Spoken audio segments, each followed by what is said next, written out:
And to you, good day. I was wondering how I would become a Jedi Knight. I suppose by going out for a part in the movie.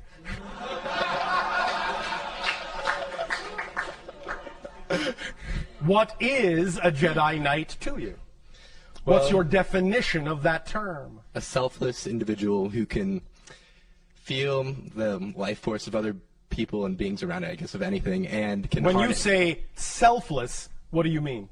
They do good for others. They do things for the benefit of others without doing it for themselves. But you understand that when you do things for the benefit of others, that is actually the best way to benefit yourself. Yes, I understand. So you are not selfless. So I'm very selfish then. And you're not selfish. You can, however, simply become self-contained. So the idea is that you understand you are connected to everything, and when you understand and behave that way, you will know you are included because you are a part of everything and cannot be left out. Therefore, you don't have to focus on yourself. So if that's what you mean by selfless, then fine. But it doesn't mean you're actually selfless. It simply means you're not self-focused. Gotcha. You're focused on the big picture of which you are a part. Does that make sense? That does make sense. All right. Then is that being closer to being a Jedi Knight? Yeah, but there's other parts too. Oh, all right. And what are they? I guess being able to... I'm not going to tell you how to build a lightsaber. I don't need to learn how to do that. That's irrelevant for me. All right. Just checking. How would I do the supernatural things that they do? Supernatural? Well, the things that society would deem supernatural that I... Oh, you mean the things that they do that come naturally to them when they operate on a higher frequency? Sure. Well, operate on a higher frequency. And how do I do that? I already told you. Follow my highest passion. Yes. Well, there we go. Cool. Behave in the manner that you wish your reality to reflect. Cool. Whatever temperature you want. Another question I have is, in my comparative religion class in school, the Hare Krishnas came into our class, and they worship Krishna as, God. Yes. Was that person like the physical manifestation of all that is? Or was it just... Every person is a physical manifestation of all that is. Nevertheless, some will, in a sense, as we were just speaking of, exhibit more of those qualities more openly. Thus, then, they often become, in a sense, well, focal points for that idea. However, because of the kind of belief systems that many humans have been taught on your planet, they often then, instead of actually getting the point, they worship the person. They worship the person. Because the point of any of those advanced teachers is that you are Krishnas too. You are Buddhas too. You are Christs too. And they all say as much, but most people ignore that part of the message. And just worship and proselytize instead of actually behaving as if. You follow? Yeah. Does that help? That does help. Another question I have is... You follow? Yeah. Does that help? That does help. Another question I have is... a monk came to our class too, a Buddhist monk, and he said Nirvana was different than enlightenment, and that the Buddha achieved Nirvana, which is he ended all suffering forever. For his being. Is that... Again, the idea is that you have been given many examples of how to create certain states of being for yourself in which you do not have to experience the idea of challenge as suffering. Whether you allow yourself to begin to behave that way and take on that state of being is completely up to you. But you have been demonstrated this many, many times by many teachers. So in that sense, that's the way to understand the statement. They've done this for you, so you don't have to do it again. But you can choose to do it again. You can choose to suffer, but because they've already demonstrated how you don't have to, you don't have to. Cool. Yeah, I gotcha. Oh, all right. You like that temperature, don't you? Yeah, I do. All right. Thank you.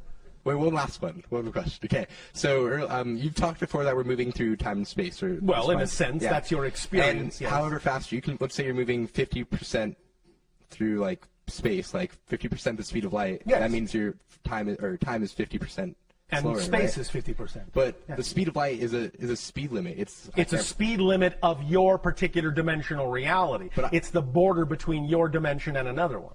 But I can imagine a speed higher than that. And there is. Oh, okay, that makes sense then. It's just that within your dimension, that's the upper limit of your physical reality. It doesn't mean there aren't faster speeds in other realities, in other dimensions.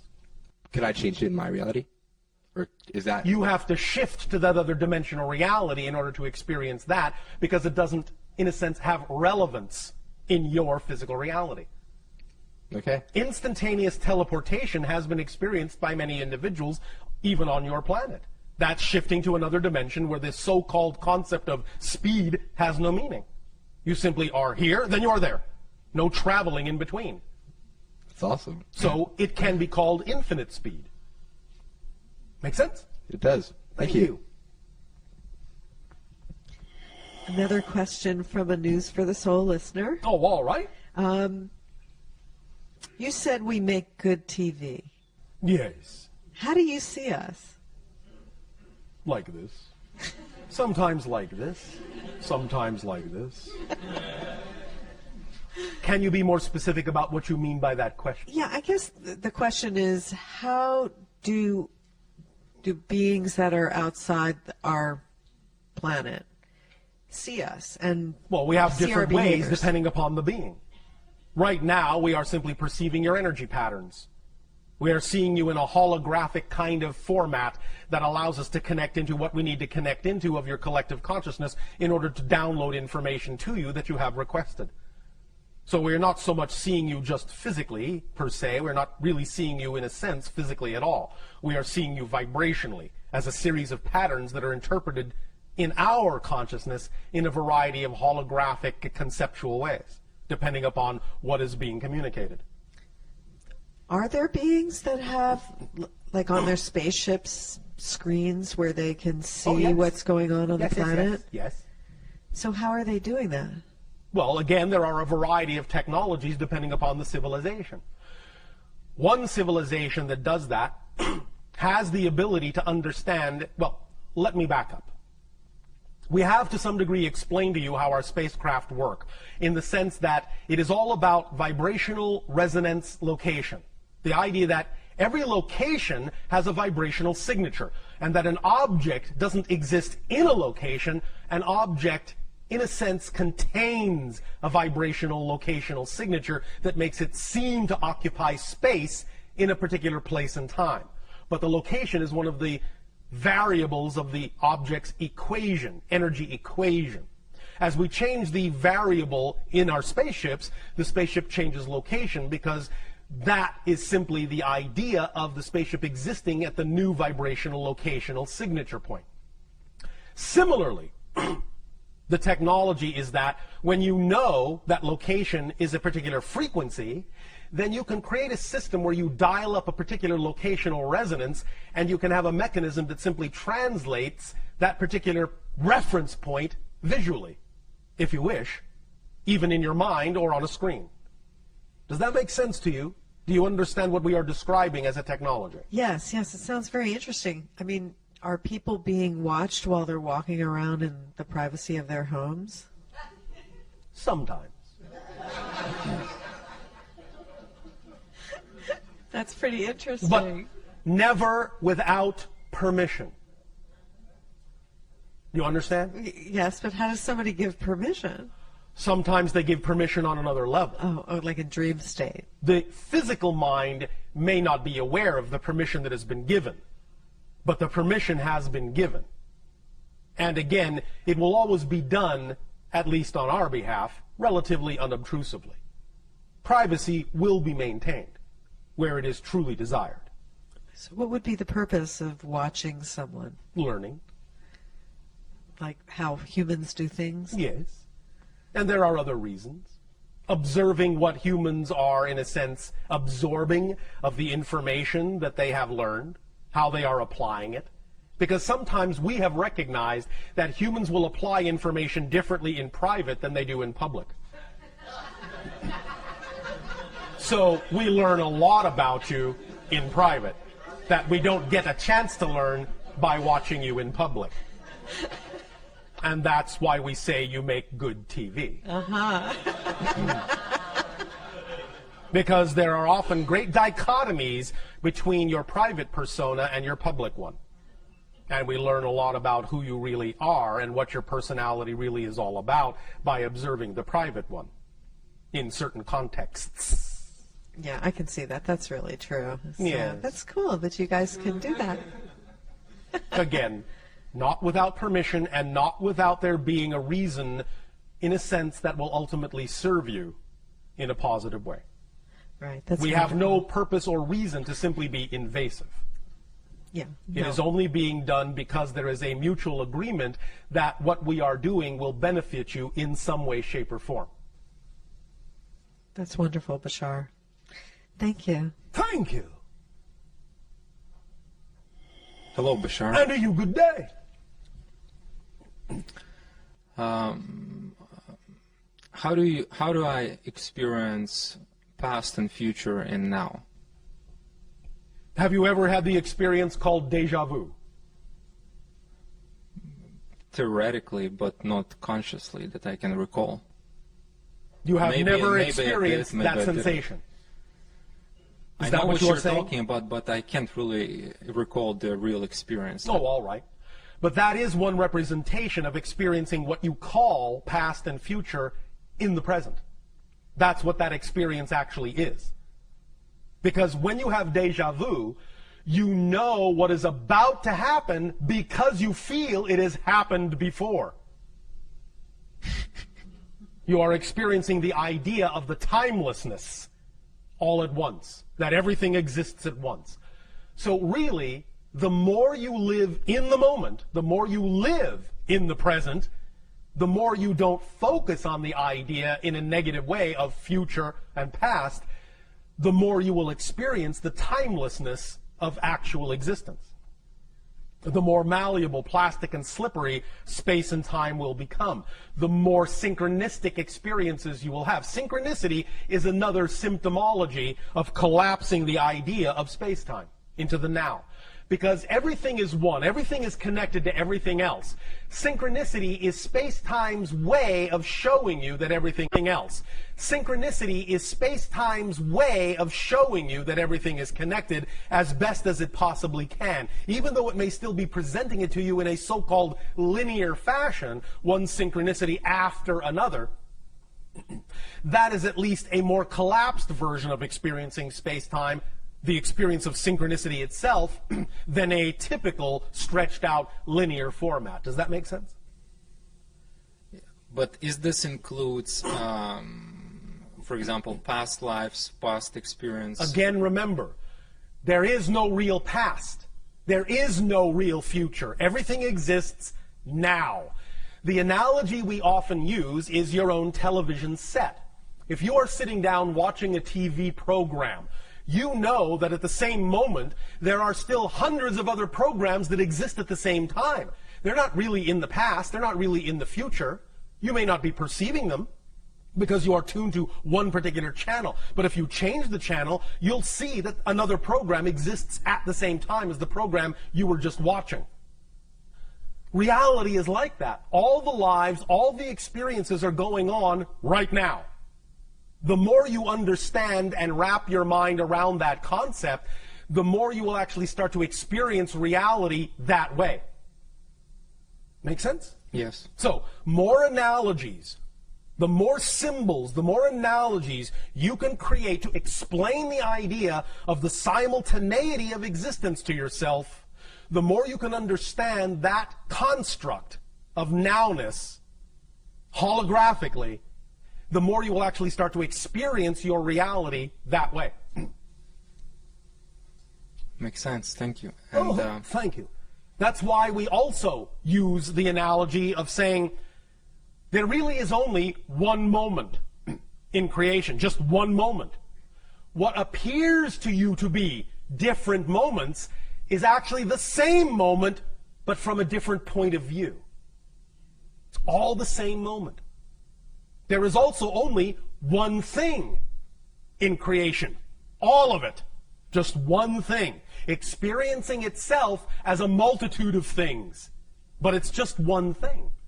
Even physically, there is only one thing. We have explained this before by the concept we refer to in our reality as the prime radiant. Imagine. We know your scientists tend to talk in particles, subatomic particles. Now, we know that they know that it's not really a solid particle, but for the purpose of illustration, it will do. Imagine this. Imagine there is only one particle in all of existence, and there's nothing else. Just one particle. Because there is nothing else to relate to, the particle has no mass and can move at infinite speed. It has no limitations, it has no barriers, there are no laws to govern it, because it's the only thing there is. So it can do anything it wants. So if it can travel, this one particle can travel at infinite speed, that's another way of saying that that particle can actually be everywhere at the same time. You understand? Yes. So if a particle can be everywhere at the same time, it can appear to be multiple particles, but it's actually the same one particle. And everything that is made up of particles is actually made up of the same one particle, moving at infinite speed. So you actually are the other person's body. You actually are the chair. You actually are the light bulb. Because all those things, you are the star. You are the other planet. Because all those things are all made up out of the same one particle that everything is made up out of. So everything is here. Everything is now. Everything is one. Make sense? Yes. Does that help? Yes, definitely. Thank you. Thank you. The more you ponder that, the more you wrap your mind around that, the more you will start to experience that in your reality. Yes, continue. And it's pretty much like a follow-up in terms Yes. of everything is one, all is one, we're part of one. Yes. But we have this illusion of separation. Yes. Can you help me a little bit in terms of how I can modify it or remove it if it's appropriate, or how Well, you don't really want to completely remove it per se. but have ability to or you won't go really beyond have an experience as an individual. Remember, all that is experiences itself in all the ways that it can. You, us, all beings and all things in creation are all the ways all that is has of experiencing itself. Even though you can have the experience of more oneness, you exist as an idea unto itself. So you, as that idea, no matter how much oneness you create yourself to experience, you will always experience yourself as you. Even when you become one with the one, you will experience yourself as the one. So you will still be you. Even when you are no longer a part of the one in experience, you will still experience yourself as the one. Does that make sense? Yes, definitely. Does that help? But I was asking more in terms of practical application, in terms of, for example, feeling the trees and walls and go beyond that. Yes. How I can develop this? Again, wrap your mind around the idea that you are one. Invent in your imagination ways in which to represent that to yourself more realistically. And use that imagination. That's what your imagination is for. Your imagination is keyed to you, to your frequency. Whatever methodology you come up with that allows you to feel more at one, use that. Use what your imagination comes up with. Your imagination is the conduit between your higher mind and your physical mind. Your imagination is the conduit of communication between the two. So let us say, for example, if you imagine, for you, if it feels right for you, that you can walk up to a wall, and if by putting your hands on it, that allows you to feel more at one with the wall, or if putting your tongue on it allows you to feel more at one with the wall, or simply imagining yourself passing through the wall and your molecules intermingling makes you feel more at one with the wall, or whatever idea your imagination comes up with that actually creates for you more of the sensation, more of the idea of being one with the wall, then that's the thing to imagine at that moment, whether you actually physically do it or not. Because the idea is that some of these things are not always relevant to experience literally physically. Some of them are just things that lure you in a certain direction to get you to move in that direction, perhaps for other reasons. Sometimes the things that excite you just to get you to move in a certain direction, not because the thing itself must come to fruition in a physical way. Because your higher mind knows how stubborn the physical mind can be. So it will sometimes allow certain things to come to fruition when they are appropriate to do so. Other times, the thing that excites you will simply be a carrot to get you to move in that direction because that was the most important thing for you to do. So if you're excited about exploring this concept of oneness, act on that and use your imagination to explore it in whatever way, shape, or form your imagination feels most excited about doing so. And for that moment, that will be the right way for you. And it will enhance the synchronicity in your reality. For that moment, that will be the right way for you. And it will enhance the synchronicity in your reality to give you more experiences of that oneness in whatever way works best for you. Does that make sense? Definitely. Thank you so very much. So you really need to let your imagination fly. You really need to act out on your imagination too in many ways. Many times we have suggested to many of you, when you talk about doing the thing that excites you, to mock it up, to create a facsimile of the reality you say you wish to live in. Literally build it up around you to the best of your ability. Have representations of it everywhere that you can. Paste it up on your wall. But very few of you actually take the step of making that physical realization, that physical symbology. You keep it very mental. Acting it out acts as the completion circuit. It grounds the idea and lets your physical mind know that it actually has something physical to respond to as a vibration that is more representative of that reality you say you prefer. It's training your physical body to respond to that physical reality by mocking it up and existing in that simulated environment. It doesn't matter that it's a simulation if it makes you feel like it's real. Make sense? Yes. Does that help you? Yes. Thank you. And last question. Oh. I want to understand how the new point of consciousness got born. Or new consciousness got born. Probably it's more like a point. Essentially this way. The so-called new point of consciousness is simply the awakening to the level of consciousness that you actually are naturally. The idea is that when you all chose to experience the idea of physical reality on Earth, you understood to some degree that you were going to go through a cycle of forgetfulness and limitation experience. But you are now at the end of that cycle. So you are remembering who you are. You're waking up and remembering who you are as spirits. That's what caused the idea of the spiritual awakening. You have almost completely finished with your cycle of forgetfulness.